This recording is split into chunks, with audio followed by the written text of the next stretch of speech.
সুরাট শহরের এত বাঙালি আমার পেজের ভিডিও দেখে।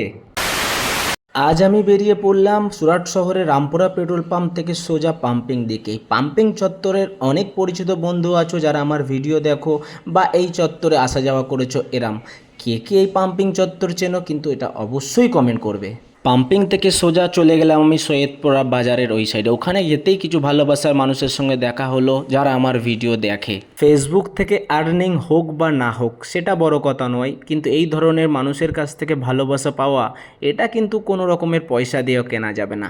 আমার বেশ ভালো লাগে যখন মানুষ রাস্তা দিয়ে বেরোয়, কথাবার্তা বলে, সেটার অনুভূতিটা কাউকে বলে বোঝানো যাবে না। এরপর আমি চলে এলাম সৈয়দপুরার পেট্রোল পাম্প, তারপর আমি চলে গেলাম সৈয়দপুরার যে বাজার। সৈয়দপুরার বাজার কিন্তু অনেক পরিচিত, প্রত্যেক বাঙালি একবার হলেও এই বাজারে এসছো বাজার করার জন্য। এই চত্বরে থাকা বাঙালিরা সৈয়দপুরা বাজার চেনো না এটা হতেই পারে না।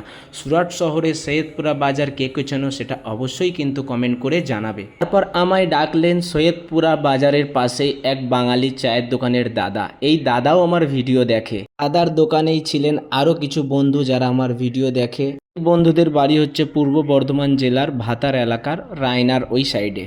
এই দাদার বাড়ি হচ্ছে হুগলি জেলার তারকেশ্বর। এই ভাইয়ের বাড়ি হচ্ছে মেমারি এলাকার তালচিলে। এই ভাইয়ের বাড়ি হচ্ছে সমুদ্রগড় নাদনঘাট।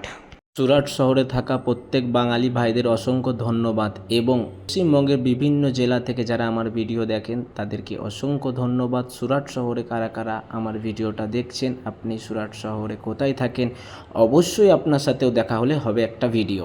আর হ্যাঁ বন্ধুরা, ভালো লাগলে অবশ্যই আমার ইউটিউব চ্যানেলটা সাবস্ক্রাইব করো।